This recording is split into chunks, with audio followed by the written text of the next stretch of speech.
Good evening everybody, welcome back to my channel and welcome to this little sketch with me video. I hope you're all well. So I've recently been looking through some of my nephew's reading books that we've got on our bookshelf at home, just for a few little bits of inspiration for some illustrations and some story writing and stuff like that. And I came across this really cute little Learn with Teddy book. I think we all kind of know what type of book it is. It's one of them ones where it kind of introduces children to the alphabet and then obviously has like a little related illustration.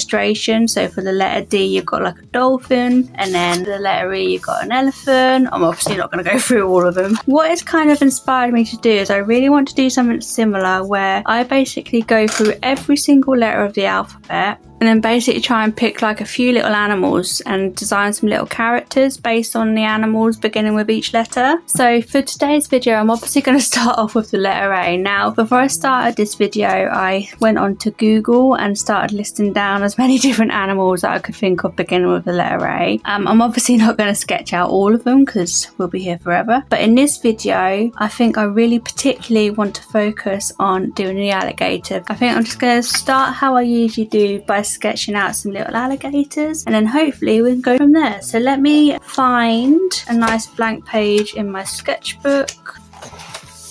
Let's get on with this video, shall we? So after writing the title of the project in my sketchbook, I started off the way that I usually do when approaching most of my illustration ideas, and that was by doing some basic sketches and studies of the main subject of the illustration, which in this case was of course alligators. So I grabbed a mechanical sketching pencil and began by drawing some rough shapes to indicate different parts of the alligator's body and also to give me a rough idea of where I was planning to sketch the alligator on my page. You may notice that when I was sketching out the alligator, I gradually changed some of the shapes and angles that I had originally drawn some of the features in. This was because I was trying to make sure that I was getting the proportions of the alligator correct, so I'd obviously made mistakes when I'd originally sketched them out and then decided to change them as I went along. You'll see later on when I come to paint this alligator that I actually end up still having to correct the shape and proportions of the sketch, but as a starting point I was fairly happy with this final study, so I decided to move on to doing a rough sketch of an alligator's face. When doing the sketch of the alligator's face I was particularly interested in figuring out things like the shape and the position of the eye, as well as looking at the length of the alligator's nose and the shape of its jawline and stuff like that, as I thought that this would help when developing a little alligator character, as I think these features are probably quite important for making a recognisable alligator character. I then moved on to sketching out another alligator, this time looking a bit more at the front of the alligator's body. I was particularly interested in sketching this alligator because in the reference photo this alligator had his mouth open, so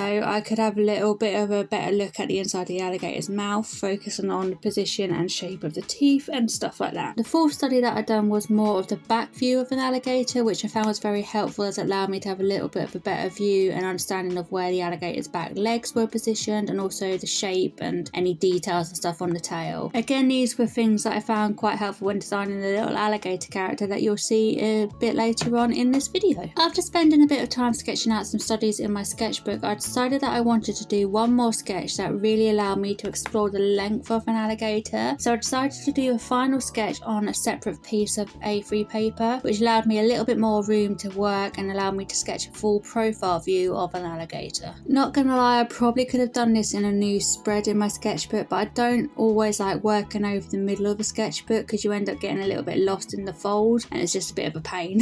So yeah, I decided to use a spare piece of paper instead. So when sketching out this little alligator, I decided to spend a bit longer than I usually do trying to pay particular attention to getting the alligator's proportions correct. So yeah, once I spent a bit of time sketching out the big alligator, it was then time to start getting on with some painting. So I grabbed my usual acrylic paints and a nice big but very dirty and slightly broken ceramic wall tile, which I used as kind of like a little paint palette, and began to work into the studies that I'd already sketched out. One thing that I was determined to do when painting these studies was to try and make sure that I was getting the colours correct, as I had read before starting this video that one of the main differences between a crocodile and an alligator was like the colouring of them, with crocodiles tending to be a bit more greenish in colour, whereas alligators tend to be a slightly more grey, or that's what I read anyway. As I mentioned earlier, you may see that this sketch gradually expanded as I worked into it, and then a little bit annoyingly ended up going across the middle fold of the sketchbook and onto the next page. Not gonna lie, this did annoy me a little bit because it meant that I had to cope with the middle of the page when painting the study, which as I've mentioned really irritates me, but luckily it was only a little bit of the study that was affected and I don't think it ended up affecting the study too much. And I actually quite like the fact that the sketch ended up covering up the the title that I'd written previously because I didn't like how ugly the lettering looked on the title, so I guess there was like a plus side to the original sketch expanding. I was actually really happy with how this particular study ended up turning out, and I was pleased that I spent a bit of extra time just focusing on the shape of the spikes along the alligator's tail, as it gave me plenty of information to reference when designing my alligator character later on. I then moved on to working on the alligators on the page overleaf and decided to have a bit of a play around with the background colours that I used, just to see if the background colour made any difference to the overall look of the studies. Not gonna lie, I did quite like the look of the pale yellow with the greys of the alligator, more than I liked the green background of the previous study, but I actually hated the really bright yellow background that I'd done on the bottom study, so much so that it kind of put me off working into the study, so I basically ended up just leaving it as a painted sketch line study and just left it at that. On my big A3 study, I decided to use a nice pink background colour, which again I feel worked really nicely with the grey colours of the alligator, and it also made some of the bluey shades that I was using to paint the alligator shine out a little bit more, and I really like the blue colours, so that's something I ended up referencing later on in my little character designs. I was actually really pleased with how this bigger study turned out, which is quite unusual for me as I'm my own worst critic when it comes to my artwork, but yeah, I was really pleased with how the study came out, and I think doing work on separate paper outside of my sketchbook was a nice change and quite freeing actually, so that is something that I'm probably going to end up doing a bit more of in the future. So after working on the big A3 painting, I did end up deciding to repaint the title in a way that was a bit more aesthetically pleasing to me. I'm not gonna lie, I was a lot more happy with the way that this title looked, and overall I think it completed the spread really nicely. Okay, here's a quick little update. I've just sat and sketched out and painted a few little alligator studies. I really liked the way that this one turned out, and also I really liked my big A3 one that I decided to end up painting. What I need to start doing now is kind of looking at my little studies closely and picking out a few little features that I think I can use to come up with like a little alligator character design. So I've noticed, for example, they've got like a little fat overhangy, it's not a chin, but kind of like a fat overhang chin bit, which could be quite handy to over exaggerate when I'm illustrating. I've also noticed their nose is quite long and pointy. They've obviously got these little bumpy bits going along their tail. Belly is also like a little ovally kidney beanie type shape. But yeah, it's that kind of stuff that I need to kind of quickly just go through and kind of make a note of, because then that will help me with working out some little bits that I can exaggerate and manipulate when it comes to my little character design. I'm just going to sit and do that for a little bit, and then we get on with doing some little alligator doodles. So after quickly noting down some of the key features that I had identified, I turned to a new page in my sketchbook, grabbed a red colouring pencil and started to design some little alligator characters. I started off by exploring what shapes I could use to develop the shape of the body, and then tried to play around with and explore how adjusting the different shapes affected the different parts of the body and ultimately the overall look of the alligator character. Because I was basically just mind mapping ideas, I tried to keep the marks that I was making very loose and sketchy, try not to focus too much on adding detail and more on how different shapes interacted with each other, and also trying to keep the doodles quick so that I didn't lose too many ideas that I had in my head. However, because I'd done this, some of the illustrations and doodles that I did looked a little bit complicated to look at and understand, as some of the marks got a bit like muddled and heavy-handed and stuff like that. So to fix this, I then decided to go over some of the marks that I'd made with a black outline so that I could ultimately see what the correct marks were. I then grabbed a couple of smaller pieces of paper and sketched out two little character signs that were kind of like an amalgamation of some of my favourite parts of the doodles that I'd done in my sketchbook.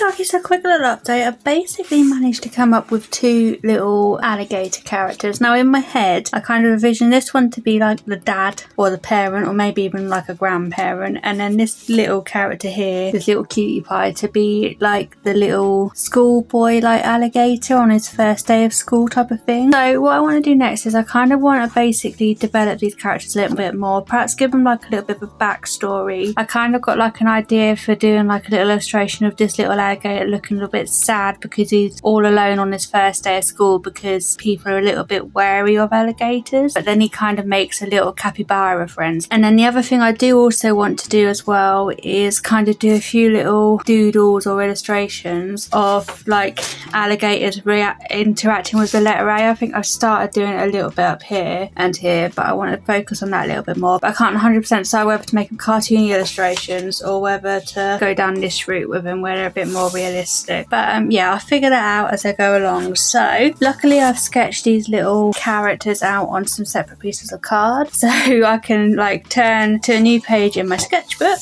and kind of just sit these here to reference them, because these are the characters that I want to develop a little bit further. So moving on, I started by redrawing the little schoolboy alligator character again, slightly improving the original character design by adding a few little extra details here and there, especially paying attention to getting his little hands and feet correct and adding extra details to the tail so that the characteristics that I'd identified when doing the original studies in my sketchbook started to come through. I then started to explore how the character might start to show different emotions associated with starting school, so like I wanted to see if I could show the character being excited and nervous and sad and worried, like stuff like that. Not gonna lie, this did take a little bit of trial and error and involved me playing around with different shapes and positions until I got the different drawings that I felt reflected the different emotions properly. You may notice that at this point I started writing a little poem in response to some of the emotions that the little alligator character was showing. I sometimes like to write little poems or excerpts of stories to help give my characters a bit of a backstory and a reason for doing what they're doing in the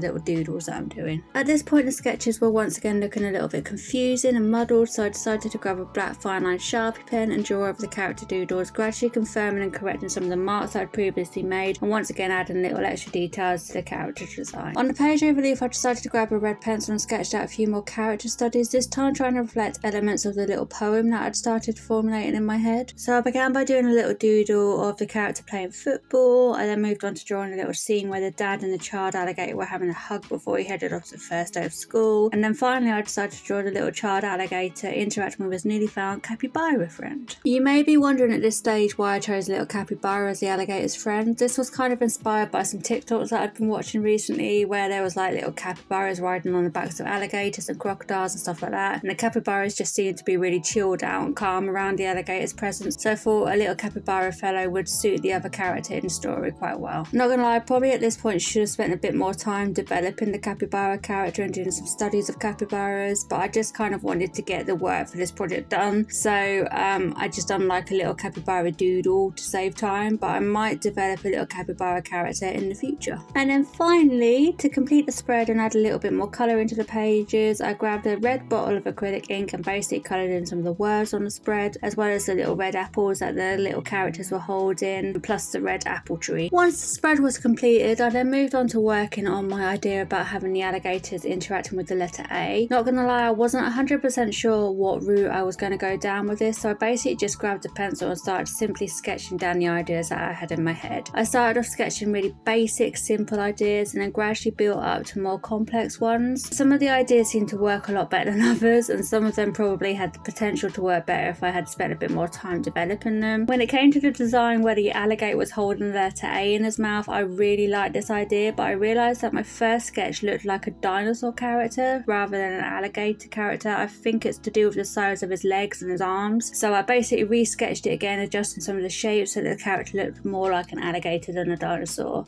And then similarly to before, I worked into each of the character studies with a pen, gradually improving the sketches by adding a few little bits of detail. So once I'd filled the sketchbook spread, it was then time for me to start developing my chosen sketches and character designs into final pieces that I could paint in this video. So I grabbed some spare paper and started sketching out the final compositions for my final pieces, gradually fleshing them out so that they would look a bit more complete and thought out.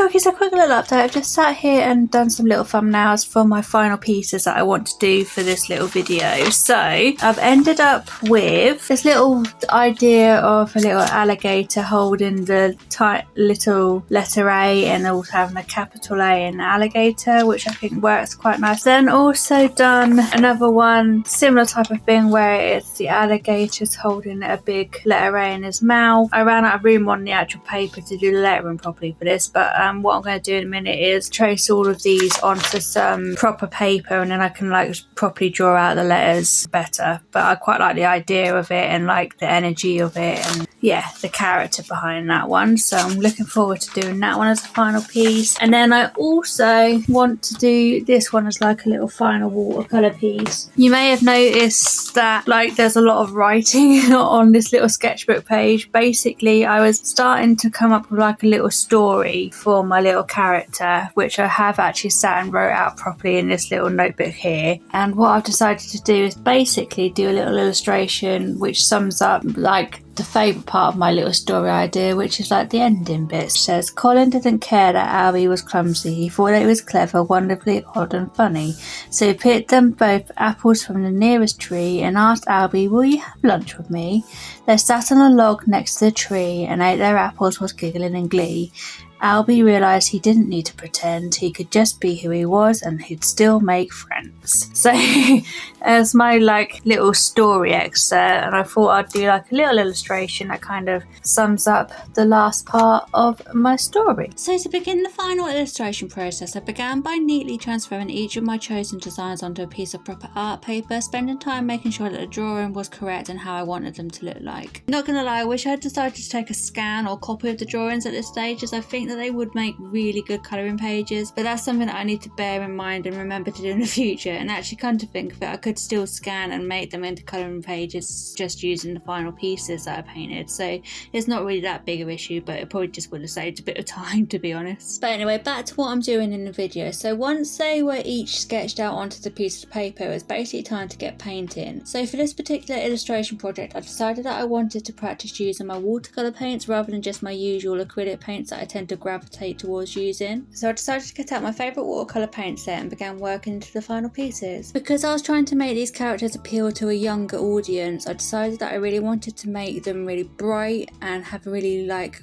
playful, young, energetic and friendly looking colour scheme. Once I'd worked on the two little character studies for a little bit, I then moved on to the illustration where the alligator was interacting with the lower and uppercase letter A's. For this illustration I tried to keep the same colour scheme as the little character studies. I then remembered how much I'd liked the little yellow background on my little alligator studies, and so I decided to paint the letters in a yellow colour. I did originally paint both the uppercase and lowercase letters yellow, but I decided to change the lowercase to like a red colour instead, just to reflect the apples that the characters were holding in my little character designs. Didn't actually realise it until later on, but I'd unintentionally basically used primary colours to paint this final piece, which, not gonna lie, I actually really liked, given the link to school and learning and education and stuff like that. So I should give myself a little pat on the back for that one, even though it was something that I thought of like in hindsight. I then moved on to my next illustration in this video. I decided to try and paint this in a very similar way to the other pieces that I'd done, but the colour didn't quite end up the same, as it was slightly more greeny yellowy shade than the other studies. Not gonna lie, I think that's probably because I was using the same paintbrush that I'd used for the yellow lettering, and therefore the paint was kind of picking up some of the yellow from that. After working in a similar way to how I had with the character studies, I ended up painting all the features of the illustration. However, I did feel that the background looked like a little bit empty and therefore made the whole illustration look a little bit incomplete. I decided to mix up a background colour and basically fill in all the empty spaces. Not gonna lie, I don't think that particularly worked very well. I probably should have planned out my composition a bit better so that it had like perhaps some little splodges of detail in the background, but yeah, nah. Now unfortunately I lost the footage of me working on the first part of this last illustration, so you join me partway through working on this illustration. So I basically approached this in a similar way to how I painted the other illustration. However, with this piece I knew that I wanted it to look like a whole painted scene rather than just a couple of standalone character studies. So to do this I basically worked quite methodically, building up areas and layers of colour and then gradually adding details, shading the highlight throughout the piece just to bring the whole thing together. You may notice that as I painted this piece I gradually expanded areas, adding a few extra little bits of detail that weren't in the original composition design. I think overall this piece came out okay. I could probably make a few improvements to the overall composition. I really wish I'd used a slightly bigger piece of paper so that I could make the apple tree a bit taller and perhaps position the tree a bit more centrally so it was kind of covering both of the characters. I also, as I said earlier, wished I'd spent a bit more time focusing on the Capybara character design, but overall I was sort of happy with this piece and I think it does tell the story of the little excerpt that I wrote. So yeah, overall I think my overall mission in this video of creating some illustrations based on an alligator was actually a success. So as I quickly flick through the artwork that I produced throughout this video, let me just say a quick thank you for watching this video. I know it's been a long one, so thank you for sticking around until the end if you did so. Please remember to like, comment and subscribe, and I'll hopefully see you again soon for another arty crafty video. Take care, bye!